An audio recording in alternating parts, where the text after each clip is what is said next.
Hey everyone, my name's Kabinda and I'm a liar. So at the beginning of 2025, bearing in mind it's literally January 28th, I got up on here on my platform and said I am not going to read any more non-fiction. And I tried my best. In the words of Lana Del Rey, God knows I tried. I read really good books by really great authors, and for some reason I could not delve into fiction. Now, I'm not gonna lie, I have come into 2025 hot and ready to go. I am like just in action mode currently at the moment is what I'm calling it. But also I have like burned a lot of the old ways and the old Kabinda Singh Thacker. So I come at you now live as a new person, I think. And I am just in the mood to read non-fiction again. So this all stems from one of my famous hyperfixations, but this time I hyperfixated on the legend that is Keke Palmer. YouTube algorithm came at me with Keke Palmer's podcast, and then from there I started to delve into the world of Keke Palmer. And honestly, I come at you as a proud Sagittarius. If I wasn't a Sagittarius, I would easily want to be a Virgo, because Virgos, Beyonce is a Virgo, Virgos are about their business, 1, 2, 3, done, and I love that energy, and Keke has that energy completely. As we speak, she is promoting the book, she is promoting her movie, she is promoting her album, so like that's the kind of influence, that's the energy I want to be on for 2025. So when I was like falling into the world of Keke Palmer, I was like, I have to pick up her book, and I'm listening to the audiobook at the moment and I am loving it. So when I looked at it on Goodreads, some people are saying this doesn't really read as a memoir, it reads as a self-help book, but I knew exactly what was going on from the moment I read that review. Keke is someone who's maybe a little bit like myself. When we're telling a story or anything from our life, it comes out a way where we're helping the person that we're telling it to. There's a lesson that we've learned and we're imparting onto you. So I'm actually really enjoying that part about the book. I think it adds value to me personally. So I am reading that at the moment, and I have been delving into the world of a lot of the people, that energy that I want to carry forward for 2025, but a lot of great books that I've heard about. So in this video, I'm literally reading so many books for this video, but I cannot like lie, this is the energy I am on. Like, I had so many authors and so many book series and so many books I wanted to read fiction wise, but genuinely like it's an energy thing. I am just really loving these words and these stories that I'm hearing at the moment from people I really respect and want to be like. So at the moment we are about to finish, I think, Miss Keke Palmer's book, and actually after that I'm gonna delve into her new album, which is so me coded. So in her head, well, in real life, because she manifested it, she did it, she's made like this girl band which includes her, but it's not a real girl band, it's kind of like this fake storyline, but which is also real because she's like made it, but then it's like fake characters. So I'm gonna finish this book, I'm gonna listen to the album, and then I'll report back. But hopefully at that point I'll be in another book, so then we can check in about that. So yeah, I will see you all later. Hiya everyone, this is a check-in that I have been needing to do for this vlog. Now, I'm not gonna lie, I did not anticipate for this to go on as long as it did. I thought this vlog would maybe take a month and a half, but genuinely we're in March. And I anticipated going on for the whole of March. That'll be taking 3 months of my life, but it is a lot. Like, I've gone through a lot of like life stuff and personal development over the last couple of months, so it is a lot. So I wanted to check in because I've actually read most of the books that I had on my list for this video. Now, some of them have changed and fluctuated and this, that, the other, but I've also been watching a lot of like celebrity documentaries, because I put my birth chart onto ChatGPT and I was like, let me know what celebrities share a similar birth chart. and it threw up similar names, like similar people, sorry. Like Tina Turner has basically the exact same birth chart as me, is apart from like, I think my rising is Leo and hers is Aries. And then last year I watched like Sex and the City, like too much. Like I would wake up, sit downstairs, watch Sex and the City, go to sleep after watching Sex and the City all day. Obviously not a great time for me, but there is one part of Sex and the City where Charlotte goes through a particular hard time. She's just like defeated, and then she's watching TV, and I remember as a kid the True Hollywood Stories, the documentaries on E. They were like these old documentaries about like these like glamorous names that I'd heard of but never knew about, and she watches the one about Elizabeth Taylor, and I was just waiting for something on TV to watch. I was looking, and there's a new documentary about Elizabeth Taylor by Kim Kardashian. It's a 3-part documentary. It's got her family in it. It's got like people like who she worked with and or dated. And I watched that yesterday. So both the Tina Turner documentary I've watched before. I loved it.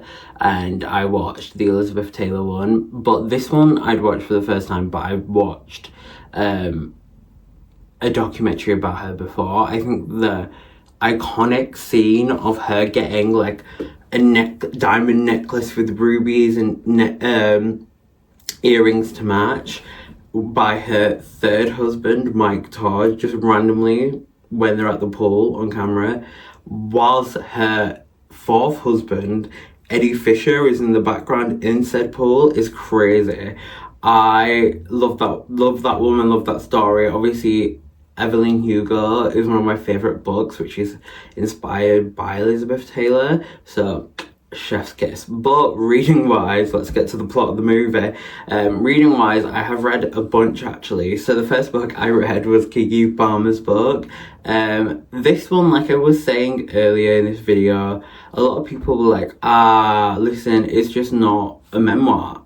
It reads as like a self-help book, and I instantly knew, knowing Keke, obviously not personally, but knowing her through like the stratosphere of the internet, I knew that it would be like a conversation with a friend. And a lot of the times when I have conversations with friends, or my friends have conversations with me, we are telling each other about like a story, so it like gives a lesson, and that's exactly what she was doing. I apologize, sorry for this light. It keeps on flickering and not flickering. I'm unsure what's going on, but it never flickers in real life, it only flickers on film. But anyway, this one I really liked. I left it with like a good sense of self. She really puts in your corner that you are literally the master of yourself, which is something echoed by the Elizabeth Taylor documentary that I watched. But getting onto the reading, I really enjoyed this book. I left it with a better sense of self. I was at a pretty rough patch when I finished this book, so I couldn't really be cognitive with my own emotions, let alone the lessons learned from the book. But I love this one. I just left it with a better sense of self. Like I left it with like, you have a conversation with a friend that just gets you, and I left it with that. I think also like she gave me some really good lessons that I actually need to implement about like diversifying who you are through what you do. So you're not only just one thing, you can be multiple things. Like she's an actress, but she's a singer, and she is someone who is like me, that has like a million ideas, but she implements them without much fear, at least from what I could understand from her. So that's something that I definitely need to do and make space for, is like understanding like all these things I want to do. I've talked about my fig tree theory before. So my fig tree theory is this. So like Sylvia Plath, poet, I'm going to get into reading her, says that like her life is like a fig tree where all the things she wants to do are like different figs on the tree, and they're slowly dying over time. Well, I'm greedy, so I believe that all these figs are different things that I could have. So I could be like a writer, I could be a poet, I could be a YouTuber, I can do all these things that I might want to do, be a family man, be a dad, do all these things, jet setter. wealthy, you know, just naming stuff now. But I can have all my figs. Like, these are all things I can do. And Keke Palmer literally embodies that so completely, because she had, at the same time, she had a TV show about a fake girl band that she was in that was inspired by her favourite girl bands and her favourite time of music, which was like the 2000s, Destiny's Child, TLC, Spice Girls era. And then not only did she make a TV show about that, but she said, let me do one better. Let me make an album, an EP on this. And then she said, actually, at the same time, I'm going to have the biggest movie in America in the box office at the same time. And then at the same time, I'm going to put a book out. And I feel like that is the embodiment of that fig tree theory that I spoke about, of like having all your figs. And she was a mum at the same time. So yeah, I get that 4 stars in the end, because I think it started my like level up that I'm going through at the moment. So after that, I moved on to How to Build a Fashion Icon by Law Roach. So Law Roach, amazing, celebrity to the stars, like stylist to the stars, sorry. I have been aware of Law Roach through shows like Legendary. I watched that during the COVID pandemic. Also being a stylist for Zendaya, and different like clips I've seen online. I really enjoyed this book because now I'm actually understanding the lessons like learned through that book. Again, it is a lot on self-worth. It's like a conversation with a friend. It's not a true memoir, which I think have their place, but sometimes I really enjoy the like kind of retrospective lens that these books take, like Keke Palmer and Law Roach, that there's a lesson learned and they're using like, okay, this is what I went through, but this is what it taught me, okay, and this is what it can teach you.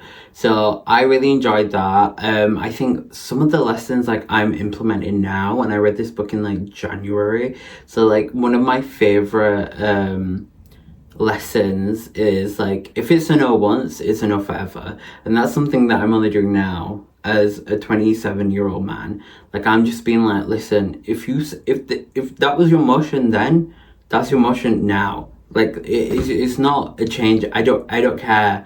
You are that person still. That person is in you. Unless you can tangibly show me that you made a difference, which many people can't, then the same vibe is everlasting, which I'm really enjoying. Well, not enjoying, but it gives you a lot of power and it lets you kind of take respect for yourself. So I get that 3 stars just because, yeah, I really enjoy like some of the stories in there and it's really interesting. Like, another lesson was, he was a stylist in Chicago at the same time as another girl who we kind of was like peers with, but also was like very much like looking up to. And he years later found her and she was like no longer a stylist. And what the code was is that after every styling gig, he would put his prices up a little bit. So his worth went up, which he's showing like my experiences developed, I have developed. Now it's not the same price, it goes up. And the girl stayed at the same price, which I feel like that's so much of a story, because she stayed at the same price and then lost business and stopped being a stylist. He put his prices up, business blossomed, bloomed. I think he won like the first ever CFDA stylist award. And that talks about like, after doing literally anything, your worth goes up. So like, that could be like, after I did this job or like accomplished this target at work, my worth went up. But it could also be something simple like, I woke up today, or I got a year older. Like, people on their birthdays are so sad about their birthdays. It's like, are you dumb? Like, you just got a year of experience behind you. I used to be so sad about my birthdays. I would literally, like, I can give you a friend's number or two, that I was so overdramatic. And when I turned 19, when I turned 20, when I turned 21, I literally was like, I remember having a conversation with a friend who's very much like me. We're like 3 days born apart. Our astrology is very similar. And I was like, oh my God, I just always thought I would have my shit together, like, when I was 21. Like, I would just, like, be, you know, I just know everything about life. I'd look a certain way. Are you joking? Are you joking? Like, it's crazy. I don't know what led me to believe that at 21 I'd be a perfect human. no one was a perfect human A, but secondly, like, I was going to be a perfect human Y. 21 of those years, I will say 21, no, 0 till 16, I don't know what I was doing. Half of the time I was shit myself as a kid. Well, maybe as an adult too, but I was literally just like on survival mode from 0 till like 10.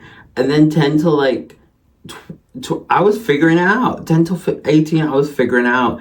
At 18, I was so stupid. The fact that I went from here to London on a whim is crazy. I literally went to London. I went to my uni because two things.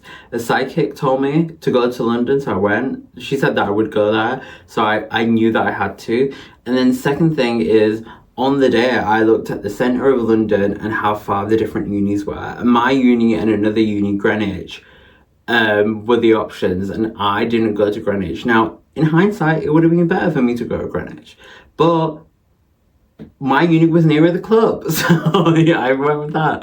So little things like that, I think, are really important to know. Is like, every day your worth grows, and with everything you do, your worth grows, and people don't look at that. People are like, oh my god, I'm so set back because I had a bad day yesterday. I do that all the time. I do that all the time.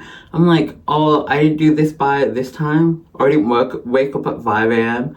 Ruined, day ruined. And it's like something that I'm really like implementing after this kind of self-help memoir era of my reading is like, shut up, like the day's not done.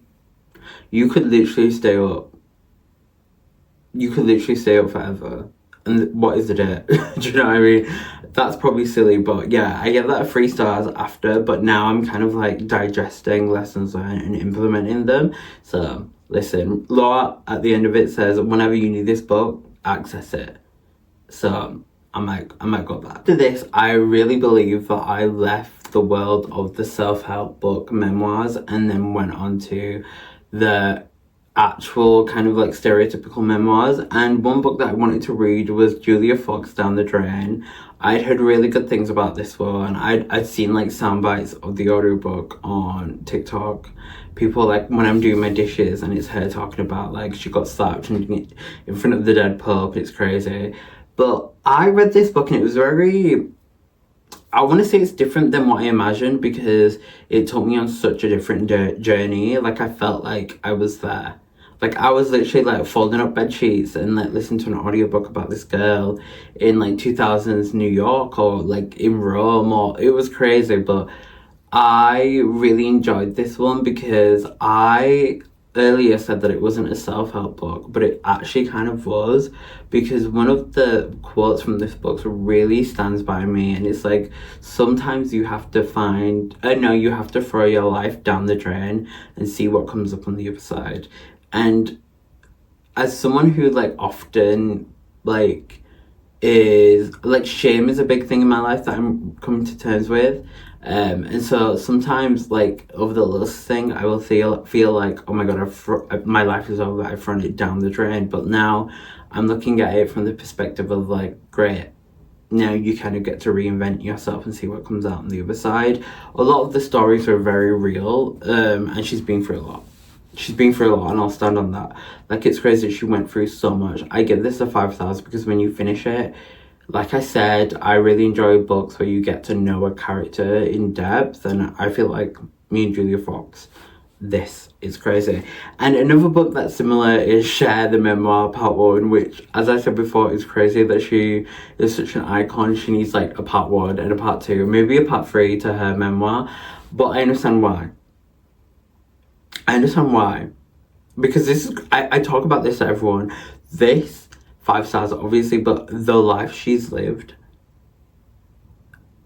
Like, the one thing that always gets me is like, her contract with Sonny was so disgusting that I think she sues him under the 13th Amendment, which is the amendment of like slavery in the US, which is crazy that this all happened. It's mad. And I think this book speaks to the tenacity of like the human spirit. Like, if you just keep going, That's all you need. Like, that, literally, that is all you need sometimes. You just keep going, just persisting, which is my word of the year, persistence. And you just bish, bash, bosh, done, done, done. Like, all you need is self-respect, which is hard to get, which a lot of these audiobooks taught me about. These books in general were like great starters when I think of Kiki Palmer and Laura Roach and Julia Fox. Even Julia Fox, her book, like I said, is a memoir, so she's not being 100% reflective, but she's teaching a lot about, like, you can do a mistake at any time. You can be any version of yourself and still reinvent yourself. Like, the stories that she tells are like what people would say now is like a total crash out, and what I was told from a young age, like, if you do these things you are done for life. And then she reinvents herself so much to be in like Adam Sandler movies, and like to be a Hollywood actress is crazy. And Cher does that so well, because if you read the like childhood story of Cher, you would be like, wow, that she's not gonna make it, and she does, and she does it well. It's crazy. And I think the whole like her and Sonny thing just speaks a lot about like how people can like disrespect you, and like you can just be like, listen, it is what it is, and move on. Or you can be like she does with some of her other relationships, and then move on. But the key is to move on. Don't stay stuck, which maybe I need to hear myself. Maybe I'm talking to myself a bit too much there. So yeah, I give that 5 stars. So yeah, I give that 5 stars. It goes without saying. So I give 1 a 4, 1 a 3, and then 2 5 stars. And the next book I'm reading, I'm definitely going to give a 5 stars, because it's a reread, and it's The Meaning of Mariah Carey by, guess who? Mariah Carey. And I love Mariah Carey so much. So this is the story. When I turned 18, my first gig was a heavy metal band called In This Moment, which just shows the versatility of myself. I went to watch them at Leeds Beckett Student Union. It was called at the time, I don't think it's called Leeds Beckett anymore. It's called something else, I think. Anyway, loved that. A lot of people wouldn't see that from me, but I loved In This Moment. I still like revisit their songs every now and then. Maria, I think she's called Maria Blank. Maria Blink or Maria Blank. Literally, the heavy metal she gave me so much parallels to Lady Gaga, which I don't want to compare women, but like she really artistry. It's crazy. And she tells a lot of like stories about her, like what she's been through her songs, which anyway is crazy. So I'm reading The Meaning of Mariah Carey. I give it 5 stars before. The reason why I picked it up is because I felt like I needed to pick it up. She's very similar to me, but back to the story. My second gig at the age of 18 on St. Patrick's Day in Leeds First Direct Arena. I wasn't meant to go to this gig, but like I knew someone who like had asked everyone they knew to go, and they said no. So they were like, you know what, Gabina, you have these tickets free of charge. So then I called up my best friend at the time, and I was like, we're going out. So we went to watch Mariah Carey, and then we went out after, and it was our first St. Patrick's Day, getting drunk. But she taught me something that only now I'm realizing she taught me from an early age. Is she came, I think, half an hour or maybe an hour late to the gig. And I've never seen it before, but a whole arena was booing, and it wasn't like her like starting act or whatever you call it was an act. It was a DJ, and the DJ even stopped playing at one point. So like the whole arena was booing, and then she comes on stage. She's carried on stage, and her aura, everyone just started applauding, and it was like nothing happened. So the whole like Colosseum, if you will, because I watched Gladiator 2 recently, so my whole personality went from booing her to like being in awe of this woman who's being lifted to the stage, to her mic. And I think from that point onwards, I think that taught me like just let them. From an early age, let them boo, because when you get there and you just like are so effortless, it will be fine. And one of my friends said that to me recently. He was like, Govinda, you are the one. Like this is not a friend that I meet up with every now and then, but when we meet up, it's like a learning lesson for me. And he was like, no, like, everyone comes for you. You are the reason why. I'm like, because Mariah taught me from an early age, from the age of 18, to be just unapologetically, like, have this aura that just commands, just commands people to want to be in it. And make people upset when they're not in it. And boo. So yeah, reading that. And then after this, I'm going to read Viola Davis. Love Viola Davis. Her memoir is meant to be great. How I Get Away with Murder. She killed that. Literally. Like, she killed that. And then I'm going to read the Paris Hilton memoir because I grew up on The Simple Life. And I watched her YouTube show, a documentary.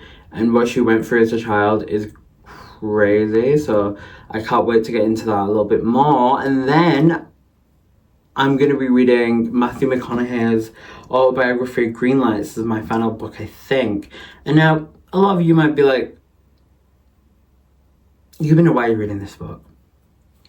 I'll tell you why. So, from a young age, I have been convinced, you cannot unconvince me, that I am going to win an Oscar. I have it, my Oscar speech, in my head. From an early age, like, I would be a kid and I would think about it.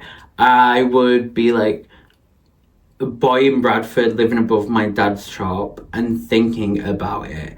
You could not convince me that it wasn't going to happen. This was going to happen. So I would watch the Oscars and the speeches every year. And Matthew McConaughey wins Best Actor when everyone's like, oh, Leonardo DiCaprio finally is going to get an Oscar. No. He wins it for Dallas Buyers Club. I think he wins in like 2014. I'm not too sure. Don't fact check me. I'm not too sure. And he goes on stage, and this is like 2014. I would have been 16. So like, I'm just like, you know, little teenage Govinda Santaka or whatever. And he gives a speech that is so like motivational. It changed me. Because a lot of people will be like, who's your biggest motivation? And this, you know, someone might say, oh, this person, oh, this person. Me, if you ask me, myself. And the reason why I'll say this is because Matthew McConaughey got on that stage and said, someone taught him that you should always aspire and look up to yourself in 10 years.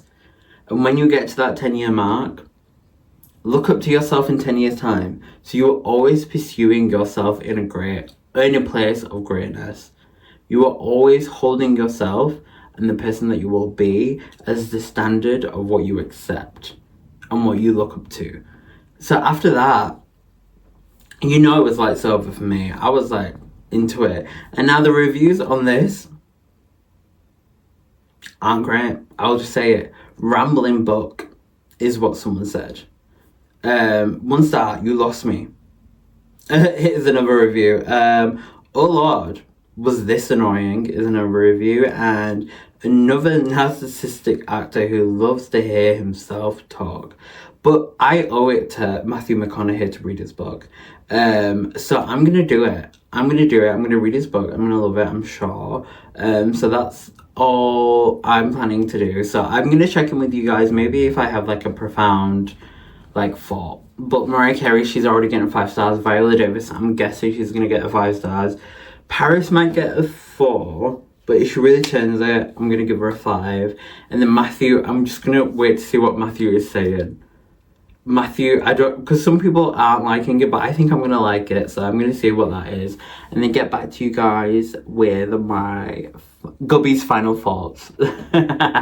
So I'll see you later. Hiya everyone. So I'm finally done with this challenge, and I have so many thoughts and opinions. So I ended up reading Viola Davis's memoir, Paris Hilton's memoir, and both of them left me feeling very heavy, actually. That I decided that I was just gonna leave it there. I know thinking about reading Matthew McConaughey's autobiography or swapping it with something else. But I have to say, these ones are really good. Like, I've hit a stride now of reading these books and giving them 5 stars and just feeling so like emotionally involved in them. But something that I realized last night, because I literally started Paris Hilton's memoir midday yesterday, finished it just before midday today, and one thing I realized is that in all of these stories, well, maybe it's a good thing, maybe it's big-headed, me saying this, but I could like pinpoint like a connection, like a point where I could feel like not only like sympathy but empathy. Like, I could relate to some of the things, or it would provoke a memory of like a memory from my childhood. And because these are memoirs, they're going through what their early lives were like. And then that just got me thinking, and it was a bit too much. It was a bit too much. Like, I'll start with each memoir that I've just read since my last update. And the Viola Davis one, I mean, come on now. Firstly, I love the fact that you, in the first bit, meet Viola now. I would say maybe she was talking about an incident on the set of Suicide Squad, which I guess came out, I don't know if it's that one, but came out like within the last 5 years, right? I don't know that many like superhero whatever movies. But so she's talking at a point where Will Smith asks her, he's like, sorry, who is Viola? And then that puts her in a mindset that she visits the younger Viola, and she tells the story from there. And this is what I want to say. If anyone attacks this woman, you'll be hearing from me, because oh my god, like the life and the journey she's been through, like she's such a like, I don't know, she's such like, just like, all I can think of like is like, she's like this gold standard in my head of everything. Like, I'm in awe, because like I watched How to Get Away with Murder, I watched like Fences, you know, like all these incredible work she's been in, but you would never get what she's been through from there. And you know what, one thing I really liked is sometimes when you read memoirs or even fiction books, it feels like there are points that are being fast forwarded or left out, or it's like, how did we get here? I swear we were just there. But this one felt like it was just a complete story, and I don't know how to explain it. Like, I felt involved, like I had stakes in this game. And honestly, like, I, after this, like recommended this to a friend. I was like, you have to read this, because this one is, I would say, out of all of them, especially like the newer books, because I know Mariah was a reread, this one's like the best. Like, this one's crazy good. Like, I mean, it's two things. It's like the writing and the emotional connection. Like, I was invested. I could relate. What do me and her have in common? Nothing. And she made it so that I was like relating to her and like understood. And I feel like that's not, I feel like anyone could get that, because it was so done right, if that makes sense. And then like, and the other thing is like the stories and the depth that she has to speak of is crazy. So yeah, obviously 5 stars. That was even like without a question from what I just said. And then after that, I picked up the Paris Hilton memoir, which obviously growing up in the 2000s, I knew who Paris Hilton was. I used to watch The Simple Life when I was literally 6. Yeah, so I knew that. And then I think maybe when it came out, so maybe 2020, I think 2020, 2021, I watched her documentary on YouTube, which actually I started watching it again yesterday. It's got 80 million views. It's stupid good. Like, I, like, looking back, I've like, what I love, sorry, is when it feels like you are digesting a complete part of media.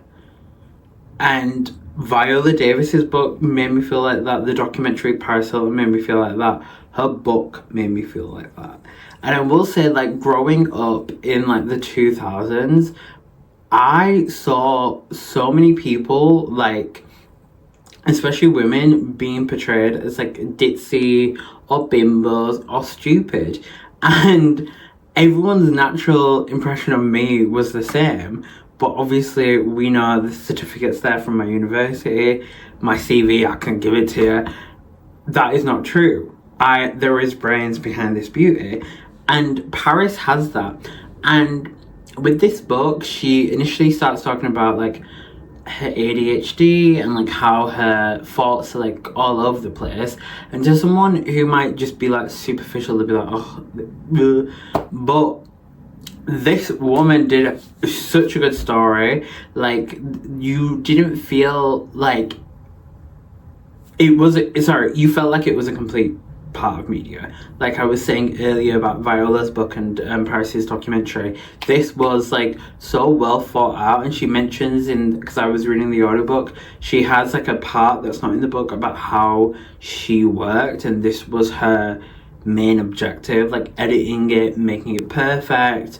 And it felt like that, because at the end I was like, she really tricked me, my brain, that like we were going this way and then we went all this way. Like, it was crazy. Like, I think that's sometimes the greatest weakness, is understanding how people's thought processes work, and then like just taking them on a journey, and then at the end they're like, oh my god, you were in control. And that's what her book felt like. It was really open and raw, obviously, about a lot of the abuse that she went through as a child, being in these I forget what she calls them, but like behavioral, I think, teenage behavioral camps, and just dealing with fame. And I think her big thing was like dealing with abuse and deception, and then overcoming that, because obviously with tapes coming out, and people trying to, you know, oh, can I have a conversation, and secretly recording it and then selling it to a newspaper.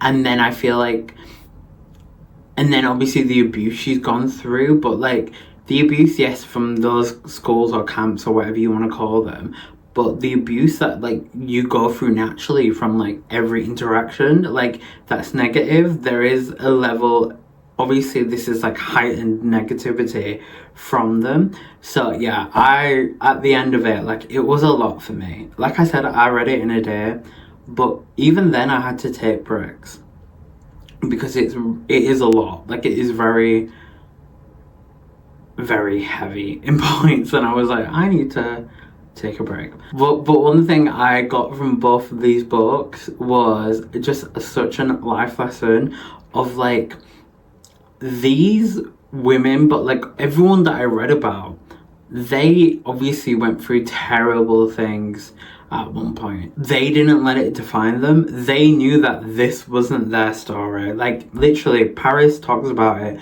so much, about this not being, when she was going through everything, her being in these horrible situations and being like, you know what, I was thinking about the smell of my perfume or what my room would look like, manifesting it. And like, this is something that, you know, Viola, Cher, Kiki, Laura Roach, Mariah Carey, Julia Fox, like all these people, like on a surface level, you would think, oh, these people have nothing in common. But what kept them going is that they spent so much of their adolescence and childhood feeling under attack and feeling like people were literally trying to come at them with sledgehammers, and they just kept going.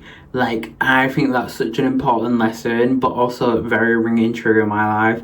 So that's the energy I'm keeping going forward, is just keep going, just keep swimming, just keep going. Like, and just like having that vision and just not letting anything or anyone interfere with that in your head. So yeah, I mean, listen, I'm a changed person after this video. At the beginning of this video, craziness was going on in my life.